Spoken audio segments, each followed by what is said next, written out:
Okay, I'm assuming you can hear me, Mary. I'm going to try to communicate through the chat box. On the left, you can see there's a little thing there that says you have the opportunity to chat. That's how you can respond back to me on the left of the screen. I'm assuming you're hearing me just fine right now. I think when I tried to video chat you, I booted you out of the room, so I'm assuming you don't have a video camera set up. Could you let me know if you can hear me by chatting, by putting something in the chat box? And again, okay, beautiful. Okay, this is exciting. It's just you and me. Now, do you have video on your camera? No camera. Okay, that's why that didn't work, because I could have brought you in live so that you could see me and I could see you, but we'll just forget about that, and I'm going to carry on with depression treatment strategies. Let's see.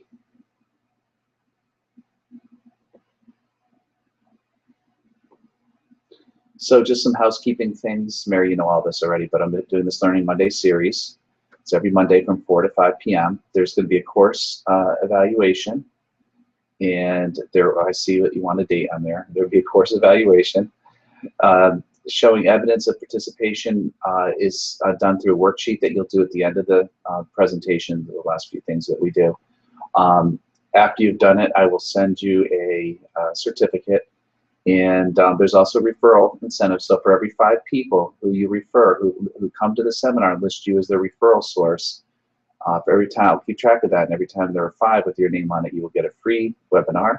And I'm also open to doing training invites, so I know Senior Hope is interested in possibly having me come over. My background, I went to Lemoyne College for my bachelor's, blah, blah, blah. You know all this. I'll give you a chance to read it over. And we move on. The goals of today are to refresh and or update your knowledge about the latest evidence-supported treatment strategies for depression, to learn how to apply specific approaches and practices to a case of a depressed individual, and identify specific ways you would apply the learned practices for the treatment of those at increased risk for suicide.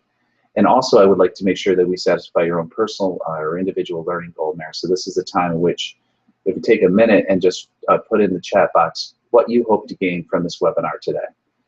So you can write this on your worksheet if you want, but also post it to the chat. So I'll give you a minute to do that.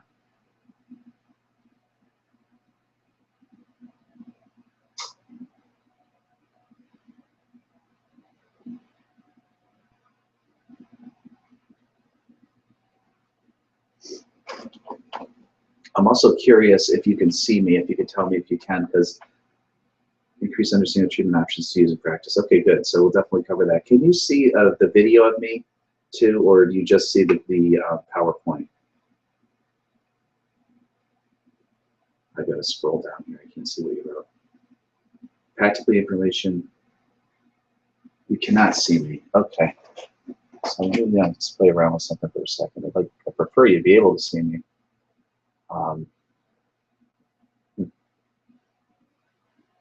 Okay. Let me just try something here. Hide from broadcast. Stop presenting. Profile. Huh. Yeah, it's showing something that says you, meaning me. How about now? Can you see me now? Can you see any part of me? Let's start with that. Remember, this is being recorded and broadcast live. Okay, you still can't see me. All right, well, whatever. I have to figure that one out. If you can hang in for a second, you won't miss out on anything, I promise. I just want to see if there's something I can do to make this work a little bit better. All right. All right, I can fiddle around. Oh, maybe this is it here. What's this going to do? Cameraman, let me see. Downloading. Okay. Okay, as guests join, hide their audio and video. Broadcast the large video that I see to my audience and hide the other video feeds. New guests in my large video, 3+ are muted and they join. Yeah. All right, that's all I can do there. Anyway, we'll press on. You've had plenty of time to think about what your learning goals are. All right. Okay, so disclaimers. Although I'm an employee of both Veterans Affairs and the University of Southern California, this presentation is done independently of those positions. The views expressed in this presentation are those of this author and do not necessarily reflect the opinion, position, or policy of the VA, the U.S. government, or the University of Southern California. So the case that we're going to tie in today is John, who's a 69-year-old retired GE employee. He is married and has 5 grown children, 2 of whom live in the same town and 3 of whom live out of state. He has come to your private practice at the recommendation of his wife, who's concerned about his constant moping. So we're going to come back to John and talk about how we might treat him. This seminar is going to review a little bit of what we talked about last time, because obviously the etiology of depression has everything to do with how we treat depression. So in terms of the etiology and the cognitive and psychodynamic factors, those things that play into the formation of depression or the maintenance of depression include schemas and worldviews that are often learned in childhood. There are things called anniversary depressions, where certain times of the year, as you know, can trigger a depression. Sometimes people aren't aware of what's triggering their depression. Early attachment disruption can cause a lot of different presentations and types of depression states. like depletion states, empty depression, self-hate, feeling unloved, learn to be critical of self. And another cognitive psychodynamic factor is a perceived loss of meaning and purpose. We're going to come back to that point. In terms of the environmental factors related to or causing depression, dysfunctional family of origin, poverty, neighborhood violence, and culture-based prejudice and disadvantage can contribute to the formation of depression. The neurological mechanisms of depression are inadequate level of neurotransmitters, including norepinephrine, serotonin, and dopamine, low thyroid and estrogen levels, chronic stressful events, and genetic predisposition. So there are three theories that we talk about today, at least when we're talking about treatment of depression. One of them is called interpersonal theory. This was developed by Sullivan and Meyer. It really emphasized the social, cultural, and interpersonal factors as they play into one's level of depression. Also, attachment theory, which is offered by Bowlby, which is looking at the disruption of secure attachments that can lead to depression. Then there's the cognitive behavioral theory that Beck and others Beck was really the father of this, but and this is really focused on negative thought patterns and how they drive related behavior and feelings, and how they serve to maintain and reinforce symptoms of depression. And then finally, my own theory, which was published in Library of Congress in 2012, the inability to find meaning and purpose drives depression, to put it most simply.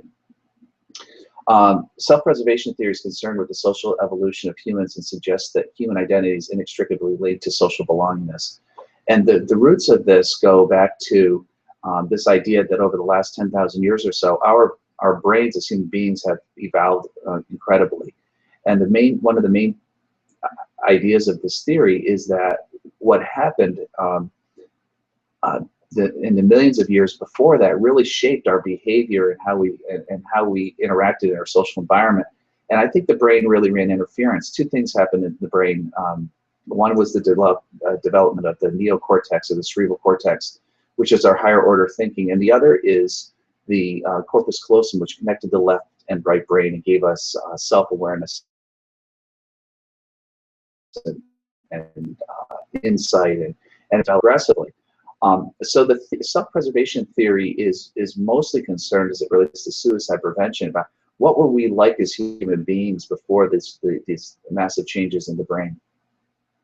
And it comes down to some very simple dynamics, that one of the things that was probably true at that time was that in order, as a survival advantage, it would be very important for each individual to be able to be part of a larger group, because there's strength in numbers and many hands make light work, and there's safety, there's more choices of mates, and so forth. So there's a lot of good reasons for that.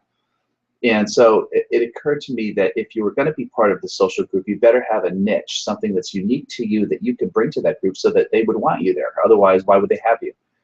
So my last name is Hunter. I can imagine 10,000 years ago, I was a guy who could throw the spear, bring the buffalo in.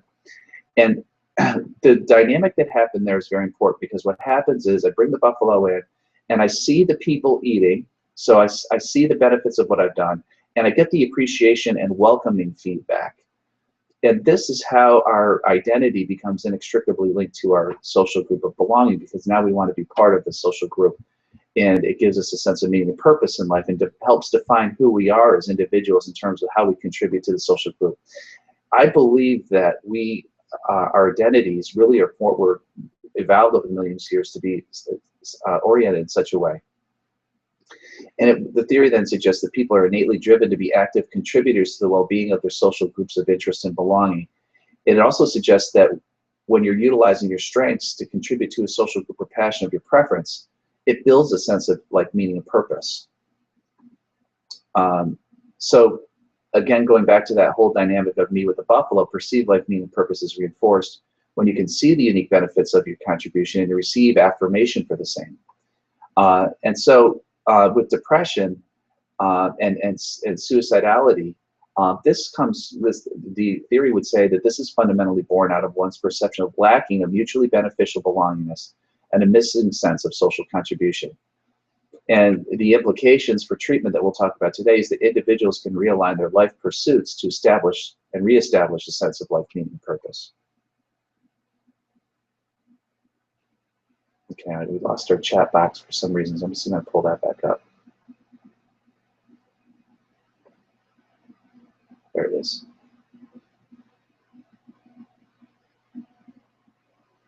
All right. Are you still there, Mary? Can you let me know? Or did you just completely fall asleep? So this chat box looks different than the other one. If you're there, would you type something in there real quick? I'm just trying to figure out what's going on here because it looks different to me. I'm not sure why. But this shouldn't just say group chat. This is wrong. Hold on one second while I try to sort this out. Try to put this one over there. Weird. I wonder if when I hit one of these other things, I mess this up. All right, Mary, do you have the ability to chat with me, to put a chat in there, a message here?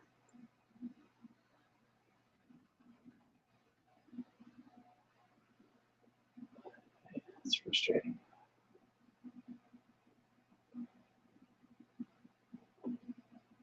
Okay, maybe this is what I did wrong. Control room. Just hang in there a second. There. Not sure what this is going to be. Okay, here we go. Let's see what's going on. I would have had no idea that that was the one. All right.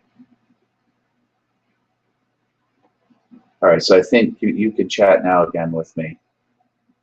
Anyway, this diagram, are you still there? Just give me a quick nod if you are. You should be able to chat now. I think there's a delay in this.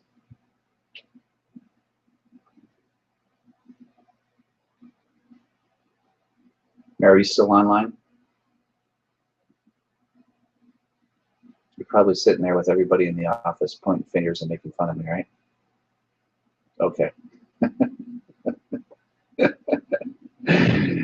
Alrighty then. Okay. So, you know, this diagram helps you kind of understand what I was saying about meaning and purpose. It's not completely obvious by looking at this by any means, but what you see in the middle there is M and P, which stands for meaning and purpose. And then what you see around the outside is that strengths and passions and goal-directed actions are all very linked to each other through those dark blue, or those heavy arrows that are blue. And then what you see is the goal-directed action is not just benefiting me, but it's also good for us and good for all of us. And so all of this, with a big arrow that swoops around, is reinforced by the visible benefit and positive feedback. So this is really the ideal situation to build meaning and purpose, that you connect your passions in such a way that, you know, on a daily basis, you're doing things that bring them together. And it's not just something that makes you feel good and is good for you, but also is to benefit of someone else and ultimately to the harm of nobody, ideally. And that gets into some other more macro stuff that we won't talk about today. But in this diagram, you can see that everything's askew, that the arrows are dotted, that meaning and purpose is that tiny little triangle in the middle is very small. And everything I'm doing is all about me and not about, it's not inclusion of or in consideration of the larger groups of belonging. So for example, this might be a diagram of someone who's narcissistic or an addict, in that everything they're doing is for themselves, and it's there's harm to others potentially. There's meaning and purpose is very small. Strengths and goal-directed actions and passions are not connected. Those dotted lines, those dotted arrows indicate that there's psychological dissonance, and the dotted lines on the outside indicate that there's social distance, meaning there's a conflict and there's disruption between the social groups of belonging, not just the immediate ones, but all of us. So a good example might be someone who is driving while intoxicated, or is who's drunk with their family, so there's family dysfunction, but then also, you know, it's driving while intoxicated, it's a car accident. Obviously, that's not good for anybody. So the theory would suggest that anxiety and depression come from being out of balance in a way similar to this, and there are a lot of different ways to move these circles around to consider other things. So that's as much as I'm going to say about that, because it's new. I wanted to go over that. So the depression diagnoses in the DSM-5 include the following: disruptive mood dysregulation disorder, major depressive disorder, persistent depressive disorder, which is dysthymia, premenstrual dysphoric disorder, substance medication-induced depressive disorder, depressive disorder due to another medical condition, other specified depressive disorder, and unspecified. So again, we've covered this in the last class, so I'm not going to go through all of the diagnostics again, but the common feature of all of these disorders is the presence of sad, empty, or irritable mood accompanied by somatic and cognitive changes that significantly affect an individual's capacity to function. And what differs among all these diagnoses are issues of duration, timing, and presumed etiology. In depression, oftentimes you see neurovegetative symptoms, and these would include things like loss of appetite, difficulty concentrating, fatigue, loss of interest or pleasure, sleep disturbance, psychomotor agitation, retardation, and suicidality. So, of course, all of these are issues and concepts we want to be mindful of with treatments. So I thought I would just introduce one depressive diagnosis, and disorder is the biggest one. And for someone to get this diagnosis, they have to have 5 or more of the following symptoms, and they have to be present for the same 2-week period, which represents a change from prior functioning. And at least one of the symptoms is either depressed mood or loss of interest and pleasure. So those 5 are: depressed mood most of the day, nearly every day, is indicated by either subjective report or observation made by others; markedly diminished interest or pleasure in all or almost all activities most of the day, nearly every day, either subjective or observation; significant weight loss when not dieting, or weight gain with a change of 5% or more body weight, or a decrease or increase, I should say within a month, or a decrease or increase in appetite nearly every day. Then the next one is insomnia or hypersomnia nearly every single day. Agitation every day. Fatigue or loss of energy nearly every day. Feelings of worthlessness, excessive and inappropriate guilt nearly every day. Diminished ability to think as a recurrent thoughts of fear of dying, recurrent suicide ideation without a specific plan, or suicide attempt or specific plan for committing suicide. And these symptoms cause clinically significant distress or impairment in social, occupational, or other areas of important functioning. And the episode is not attributable to physiological effects of a substance or another medical condition. So that's a major case. Today will involve someone who has what we focused on last time. So you're saying the audio is going in and out there, right? Is it loud enough?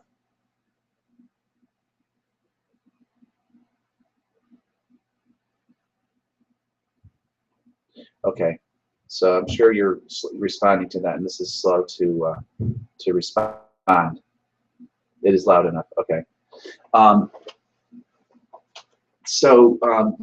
There are several different classes of medications, and I'm not going to go through all of these, but I'm just going to make them available. The SSRI, the selective serotoners, do start with these because they are safer and generally cause fewer side effects.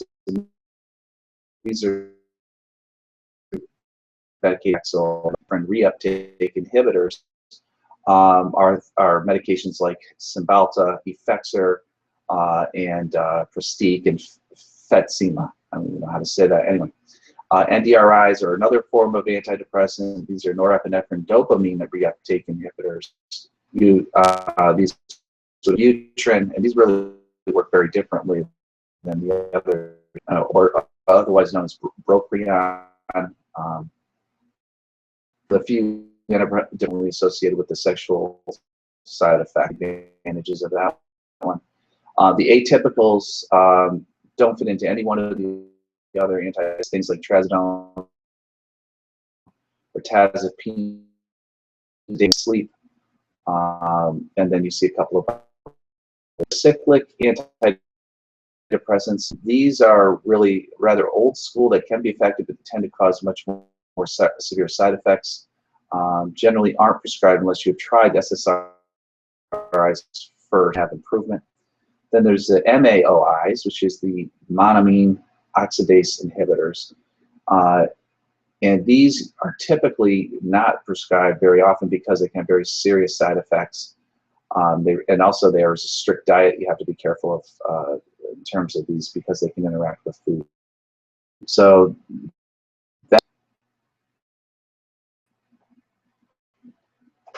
I don't think I had a focus on that later.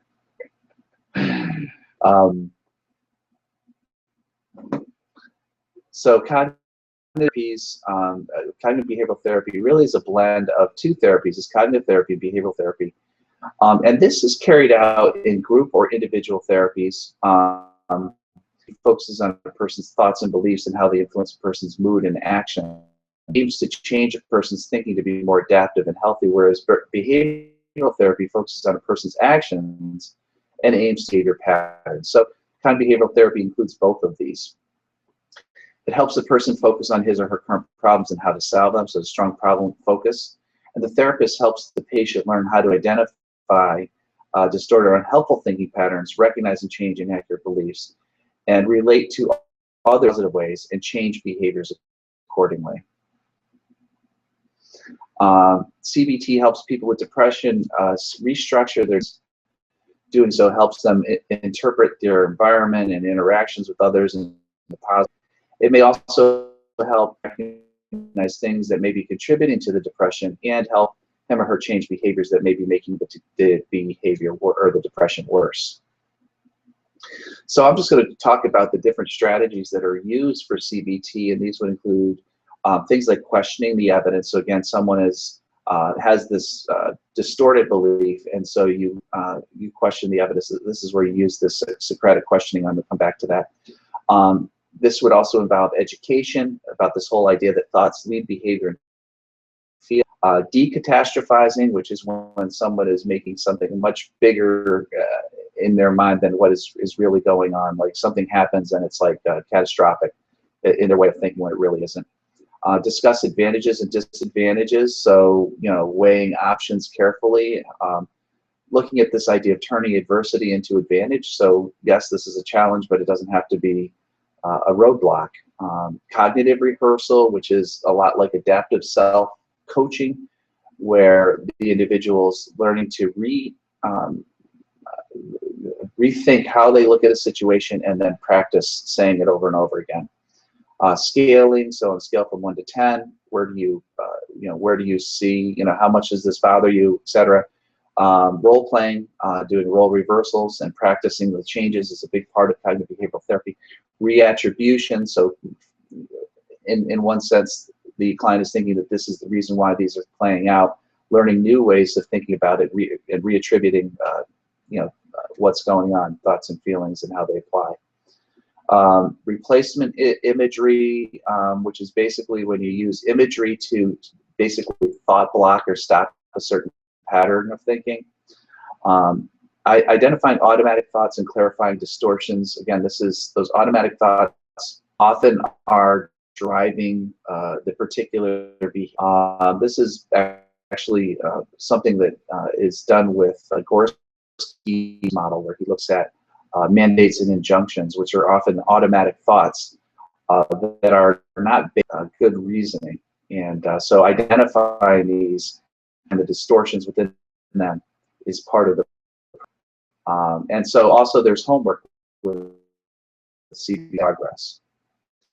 This is the Socratic method, is using questions in a kind of a Columbo approach or one-down approach, where you're revealing the evidence or revealing the issue to support this idea. What is the evidence against it being true? And then conceive reasonable alternatives. What might be another explanation? Reattribution. What else did happen?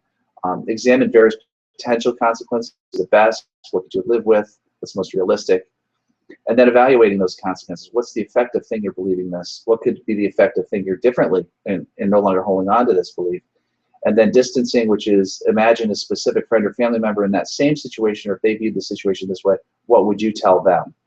So again, these are strategies that can be used as part of CBT. Now we're going to talk about interpersonal therapy, or IPT.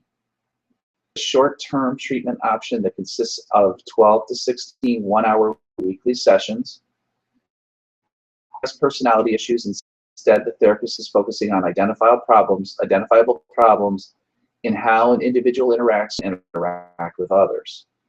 And then except to check on the severity of treatments. Instead, the therapist works collaboratively with the patient to identify and then address one or two significant problems in his or her interactions. The key principles of IPT is that depression is a method of personal default mental condition. And this definition has the effect of defining the problem and excusing the patient from the symptomatic self-blame.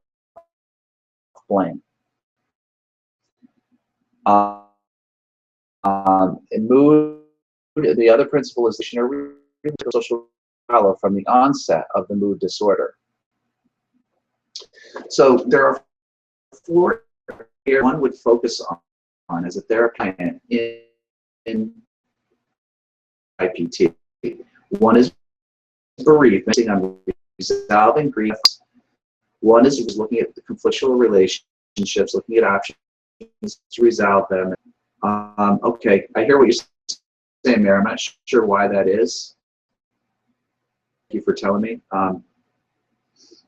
So role transition is mourning the loss, exploring new roles and opportunities. So, for example, someone who is retiring. Then interpersonal deficits is kind of like a catch-all for other things, and this is where somebody's not really interacting or engaging in their social environment. And the idea here is to reduce social isolation and to help form relationships, and the therapist's relationship would be considered one of those.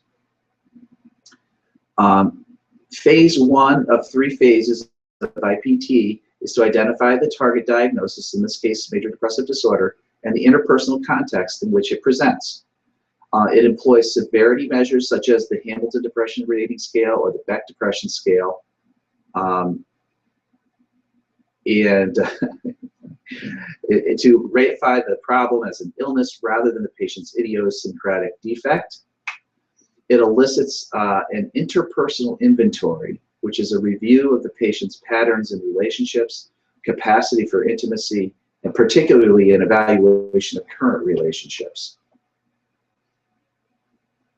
Also in phase 1, there's a focus for treatment is emerging from the 4 areas described earlier. So in other words, one of these 4: bereavement, role dispute, role transition, or interpersonal deficits. The therapist links the target diagnosis to the interpersonal focus.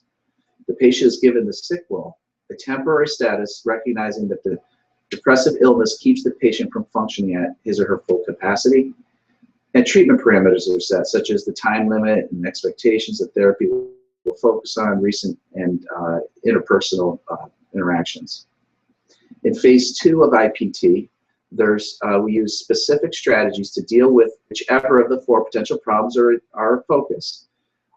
In phase 2, you address the patient's ability to assert his or her own needs and wishes in interpersonal contexts, and you validate the patient's anger as a normal interpersonal signal and to encourage its efficient expression, and you encourage the patient to take appropriate social risks.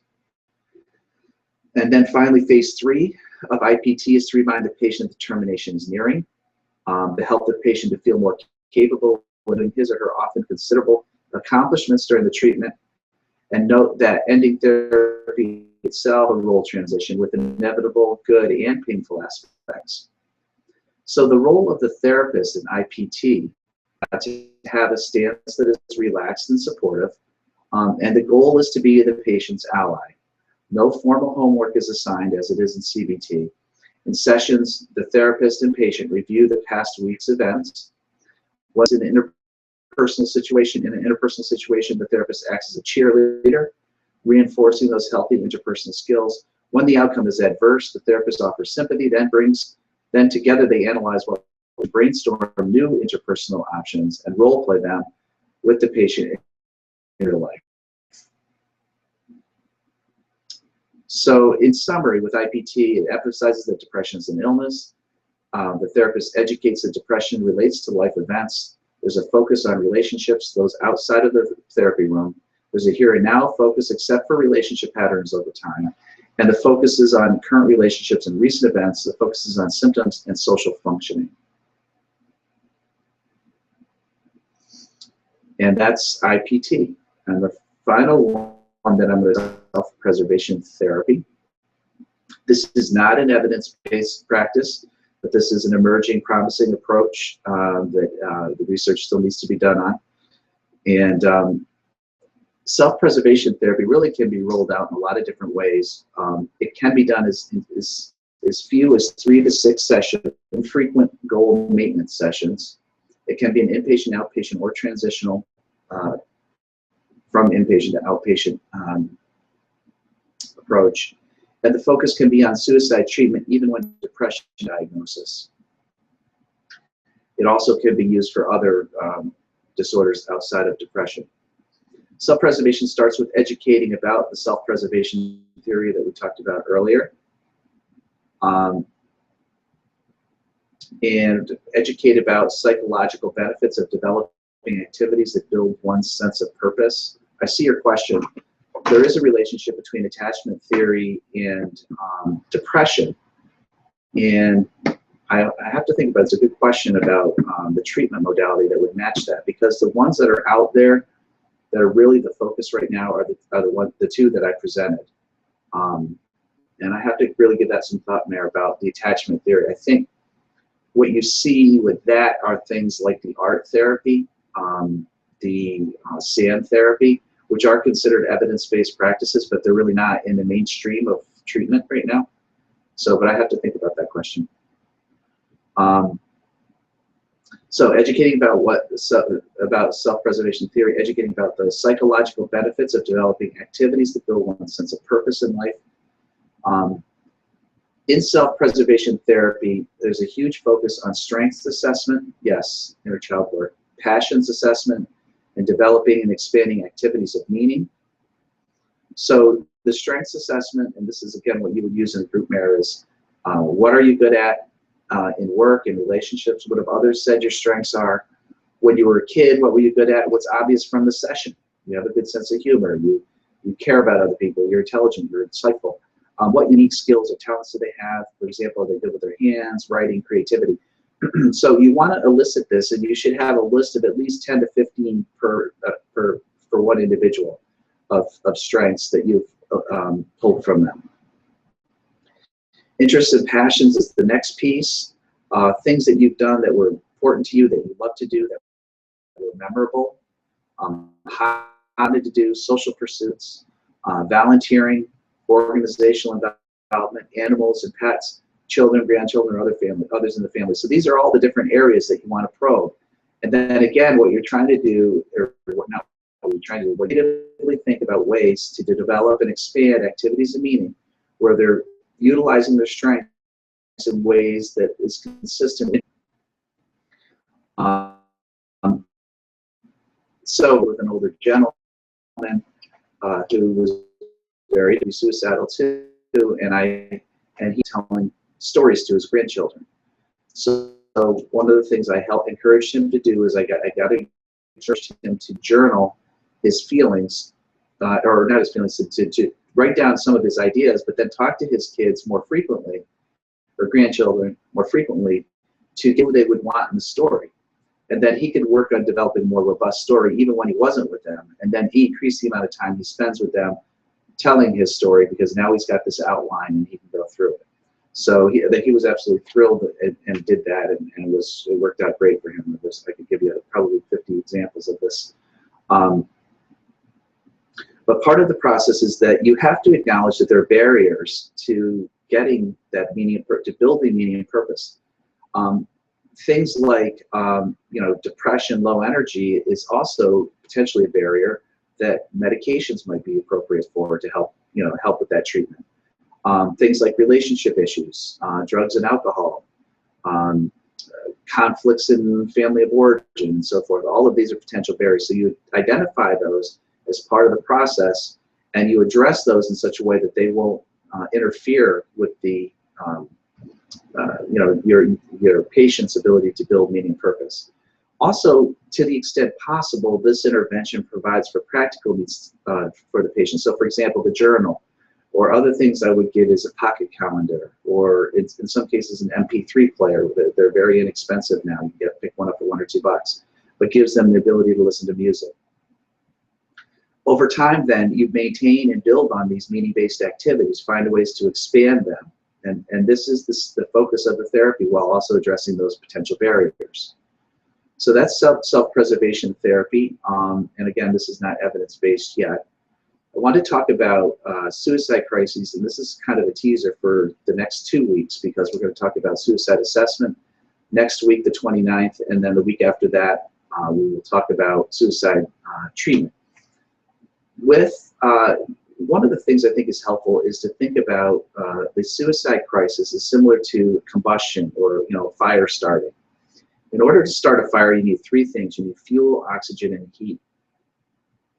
The fuel for someone who may become suicidal is the underlying social and emotional vulnerabilities. These are often tied to childhood adverse experiences or adulthood traumas. And these can be at varying degrees. They're ever present, but often they're very invisible to the human eye. You don't necessarily know they're there. But this is kind of like that wood. You look at it, you don't know if it's dry or not. But when it comes to suicide crisis, you have these vulnerabilities, things like guilt and shame, things like hopelessness or feeling trapped. So these are some examples. The oxygen in a suicide crisis, of course, oxygen, your fire can't start without oxygen. But this would be the extreme emotional distress that's linked to some subjective burdens, things that are going on in an individual's life that are just really weighing on them. And so that's one piece, but it's also the absence of good coping, of adequate coping. And this, if you want to think about that, is like the CO2 not being there. It's all oxygen. They don't have good coping tools. This is where addicts and alcoholics are, you would consider them, because often they lack those adequate coping skills. Is this someone who reaches out for help versus do they avoid seeking help? Do they consult with friends and family, or they try to make their decisions on their own? So again, this is the oxygen is both the subjective stress, the stressors that are going on that tend to be extreme, and then the absence of adequate coping. And the heat of this, at the flint and steel, if you will, is that suicides usually won't happen unless the person in their own mind thinks it's a real option for them. So we'll call that the flint. So suicide is an option. In other words, they work through the fear of dying. They have no fear of death. They're dying. They think they'd be better off dead. They think others would be better off without them, etc. Those are the kinds of things. So if suicide is a real option for them, and there's means in the moment, meaning there's weapons, so that's the steel, going with this metaphor, means in the moment, a weapon such as a gun, or poisons, or other means in the moment, that this is the recipe that you would be concerned about in terms of suicide risk. And again, hopefully this metaphor is helpful. Now, and I'm not going to get much into this today, but the way to address that, of course, is a suicide prevention safety plan. But first I want to say that there has been a case made against using a no-harm contract, which is basically a patient's promise that they won't harm themselves. There really is a lack of empirical evidence to support the use of these no-harm contracts. They rely way too heavily on a patient's capacity to manage a suicide in a suicide crisis, and they falsely suggest the clinician may be free from blame for a bad outcome. So consider this question: does the high-risk patient have the skills and capacity to manage the suicide impulses that exist in that moment of crisis? I would say they don't. Because the reality of suicides is that often those attempts occur when a person is in a moment of crisis, where they're distressed to the point of impaired judgment and poor impulse control, and where there's access to means. And this is why the safety plan is so important. What a safety plan does, first and foremost, it will address environmental safety, access to guns, and all other means tried or considered. It also helps the patient identify warning signs that come before the crisis, because of course you want to help them have a tool that helps them prevent going into the suicide crisis. It helps them develop a specific sequence of strategies to avert the crisis, usually activities they can do on their own and activities they can do with amongst others that are socially. And then finally, a good safety plan includes not only informal contacts and the phone numbers, but also the formal supports and their contacts. So again, we'll come back to this in a future class. So now we're at the point where it's time to use your worksheet. And I'm going to read a case, Mare, and I'm going to ask you to, in keeping with the presented material, describe 3 treatment approaches or techniques that you would use to address the specific needs of this individual case, using any one of the 3 treatment approaches discussed today. So self-preservation therapy, IPT, or CBT. So now I'm going to go ahead and read the case to you.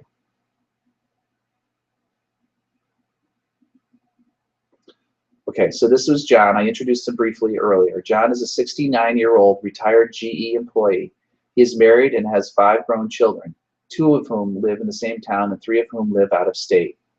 He has come to your private practice at the recommendation of his wife, who is concerned about his constant moping. John is an avid hunter, but has not gone hunting in over 1 year, and he has never missed a hunting season in 35 years prior to this. His wife reports that on some days he sleeps in until 11 a.m. after going to bed at 10 p.m., yet you take note of the bags under his eyes. His wife reports that over the past 4 years, John has not finished any of his meals as he used to. John openly offers that he has no sense of purpose in life.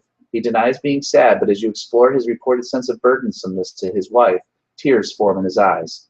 Per his wife, he often has bodily complaints and headaches. She reports that in the past few months, he is also quite irritable at times and becomes easily discouraged to the point that he has 3 different house repair projects that are only half finished.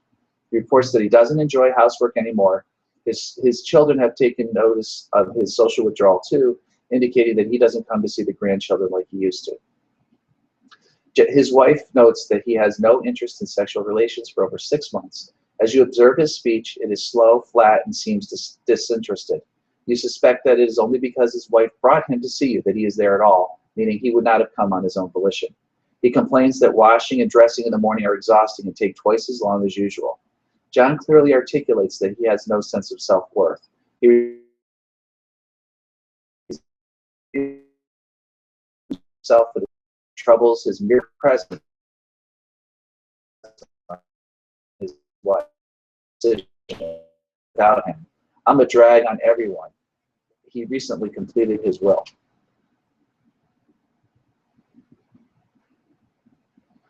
So, in keeping with the presented materials, describe 3 treatment approaches or techniques within any one of those 3 approaches you would use to address the specific needs of this individual case, Mare. So you could do that right on the worksheet that I emailed to you.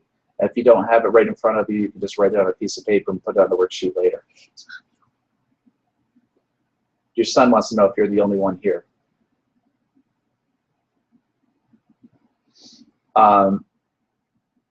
So I'm going to assume that you're well on your way. And remember, you must complete this worksheet in order to get credit for this class. And you have to score 70% or better too, by the way. Okay. And Danny says it'll be easy for you. So next, describe 3 specific benefits this particular client might enjoy as a result of the techniques you described above. So what are the 3 specific benefits that your patient will have or will enjoy as a result of what you've done with him or her? In this case, a him.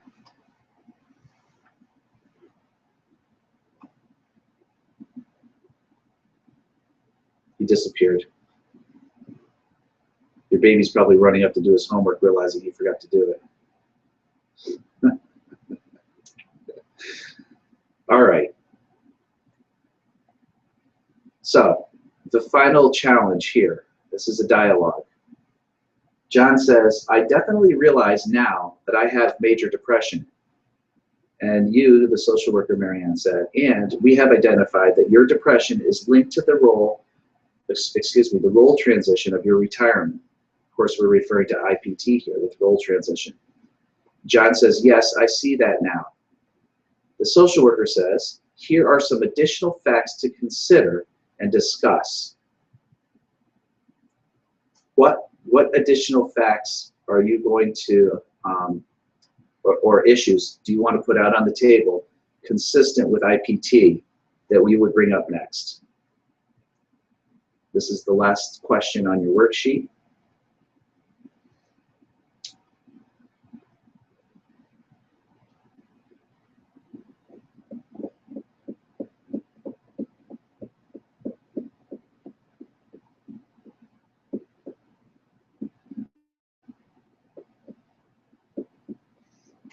Okay, time for, I don't have the question. It's interesting, I don't have the question answer option, I don't think. Let me try this.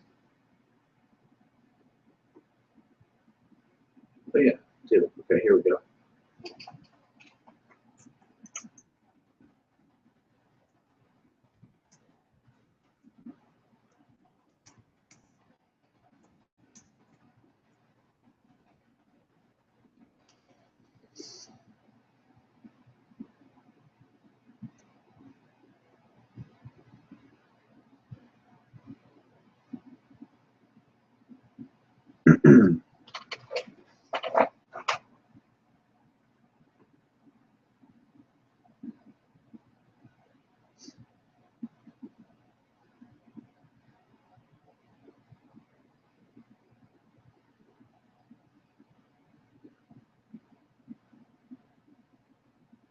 I'm not hearing or seeing any questions. You must be still working on that worksheet.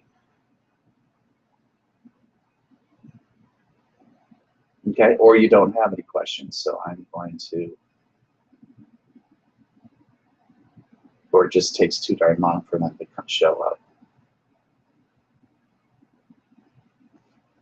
So Mara, I also sent to you the, while you're asking a question if you have one, I also sent to you the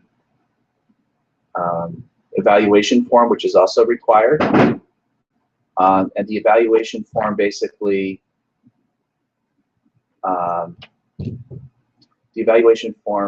gives me feedback about the sound and about any other issues you may have had. It's unfortunate because I won't know if it's just you, but maybe I can review the recording and I can see for sure. So you have to email both the course evaluation form and the worksheets back to me, and you will receive your certificate by email reply within a few days.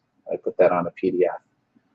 And also, please consider referring your fellow social workers to this webinar series. And you probably want to come home now. So, Mary, you didn't ask any questions, so I'm going to go back to chat mode. And do you have, you're working on the worksheet. Okay, I see that now. All right. Any final comments?